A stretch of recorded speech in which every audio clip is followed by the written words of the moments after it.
Hello everybody. So today I'm going to analyse whether the chances that Amber Heard took significant amounts of money from Johnny Depp. Now, I have reasoned in my previous video that the amount that she might have taken, if she did take any, was probably around $400 million. And the reason I came up with that figure is because we know that Johnny Depp lost $530 million between when he first married her and when he divorced her. And that is far too much money for him to have simply spent by partying. It's way too much.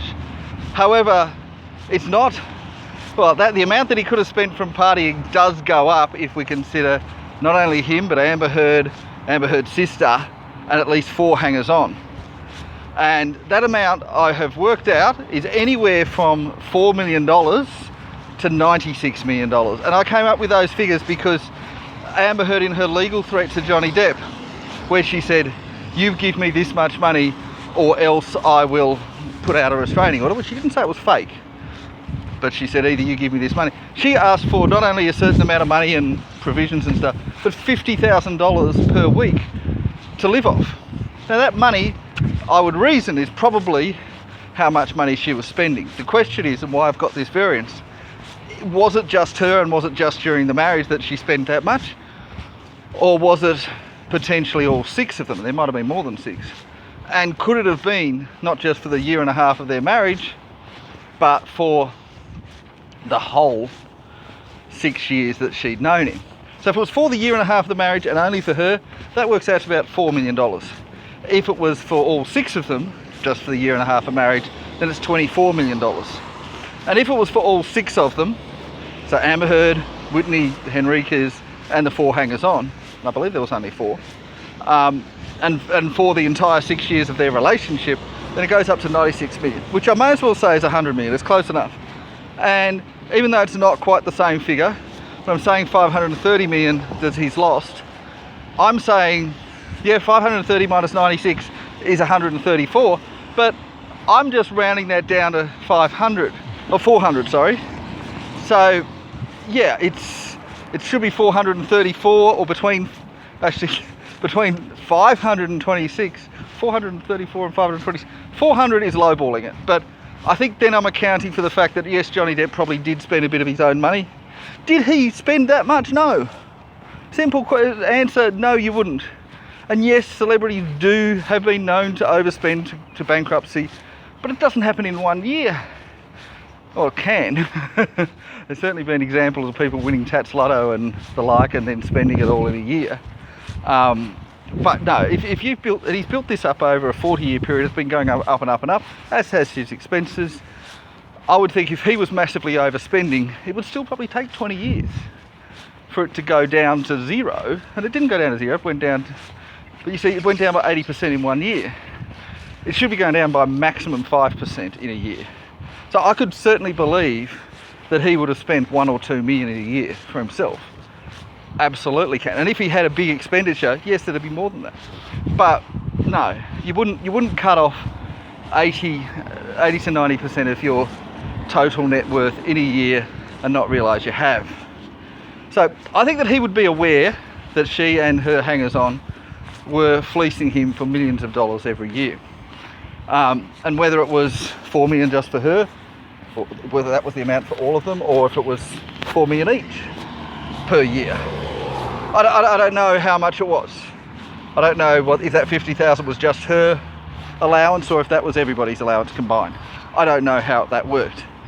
But that's a sort of a rough figure that we can work around and come up with that amount. Now, how could she have stolen the money? Well, here's the thing. When he gave her the $14 million from their divorce, with the stipulation that she wasn't allowed to badmouth him, particularly any allegations of abuse, whether true or not, didn't mention they had to be lies. She, first of all, went straight away and started saying that secretly to the Sun newspaper. So not even caring that her entire $14 million that she'd gotten was that. Secondly, she pretended she got $7 million when she actually got 14. Thirdly, she pretended she'd given that money to charity when she hadn't, and went on a big deal about giving it money to charity, not needing the money. So all of those things, all of those behaviours, pretending it's 7 when it's 14,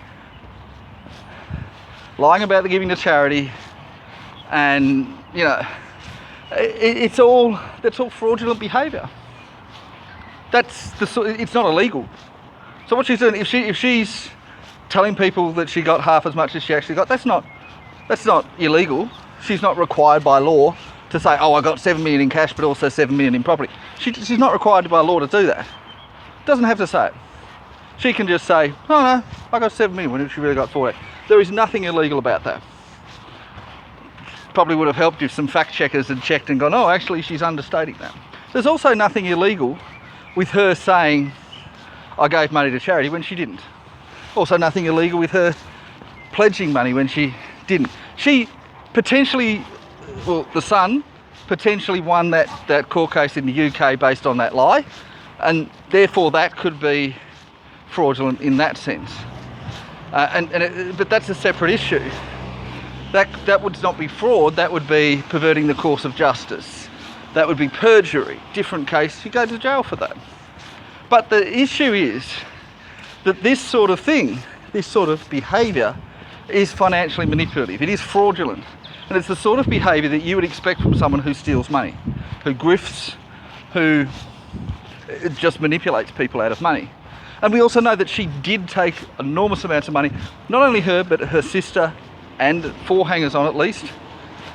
Significant amounts of money, which is anywhere between $4 and $96 million throughout their relationship. Again, it's a big margin, but we know that they took significant amounts of money. They had lavish parties. They drank and smoked and drugged their way through his money, and went on, I'm assuming, bought massive gifts for themselves, went on lavish holidays and so forth. All of them did. Not just Amber Heard, but all of them. And that is also the behaviour of a fraud. And if anyone's followed Anna Sorokin, she did all that sort of stuff. She didn't just take money, she spent money as well, spent other people's money. And so if Amber Heard has behaved, and the things we know she definitely did, that is also consistent with her stealing the money and putting it away somewhere. It's consistent, doesn't mean she definitely did it. The problem with this is that there is no evidence that she has $400 million in her bank. She is not living a lifestyle of someone who would have $400 million. She's in fact claiming poor. She's using an insurance company to pay for her lawsuits, and in fact took out insurance, potentially illegally, just before she made defamatory statements.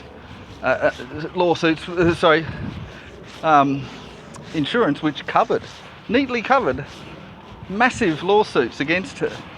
So, you know, and she is being quite rightly sued by them, and who knows how they'll go. It's possible that she'll have to pay them back.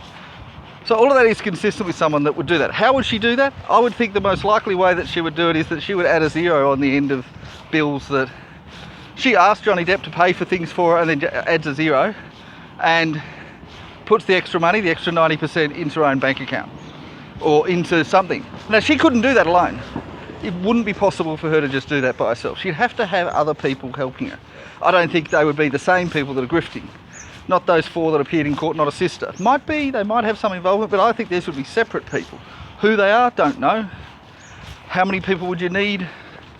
I sort of think it would be in the realms of between, say, 6 and 20 people. You'd need a lot of different people to be doing different things. You'd need to be paying them.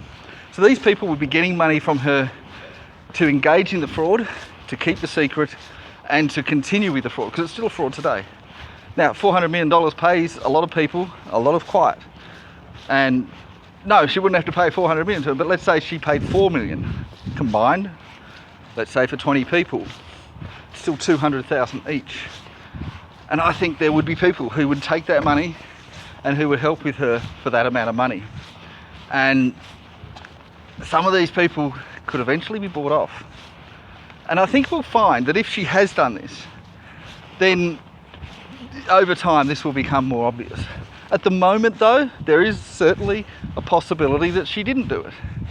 That I don't know what else could have happened. I don't think Johnny Depp could have taken the money himself or overspent, and I don't think his management company took it. Because, yeah, I think if the management company took it, then he probably would have won his lawsuit against them. Now, we don't know how the lawsuit went. Look, it's possible they took it, but that happened while Amber Heard was there, and it's possible also that the reason that the management company won the lawsuit, and I presume they won because they didn't have to pay it back, or they didn't pay it back. The reason why they won the lawsuit, and I think they did, is because Amber Heard was the one taking the money. And I think that that's almost the elephant in the room. When they're saying, oh no, Johnny Depp spent all the money, and his side are saying he couldn't have spent that much. And Amber Heard was the one doing all the spending, not him. And Amber Heard's sister and Amber Heard's hangers-on. And yeah, I mean, they weren't even Johnny Depp's hangers-on. They weren't doing anything for him. These people testified against him. They framed him. They did terrible things to him while they were taking his money. I mean, that's pretty awful behaviour. So, look, I would put it right now, I'd say a better chance that she took the money than she didn't. But I'm not in any way saying it's certain. There's quite a lot of scope that either the management company took it, Johnny Depp did do big expenses and just forgot about it, or it's not documented, or somebody else took it that we're not aware of, or something else happened with it. You know, maybe a hacker took the money. I mean, there's various possibilities. It's just that we don't have that information. And based on the information we do have, I'd put it around about a 60 to 65% chance that she took the money. Now that's in no way saying I'm guaranteeing it, it's certainly not. There is a significant chance that she didn't take the money. Well, we know she took some, but not a massive fraudulent $400 million amount. More the money that, and I don't think he could get that $100 million back off her. For what, if she spent it in the course of their marriage, it would be very difficult for him to sue her over that.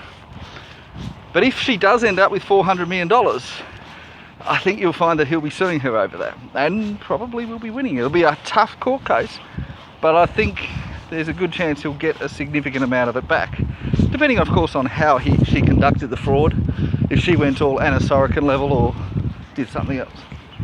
Anyway, that's it from me. Bye bye now.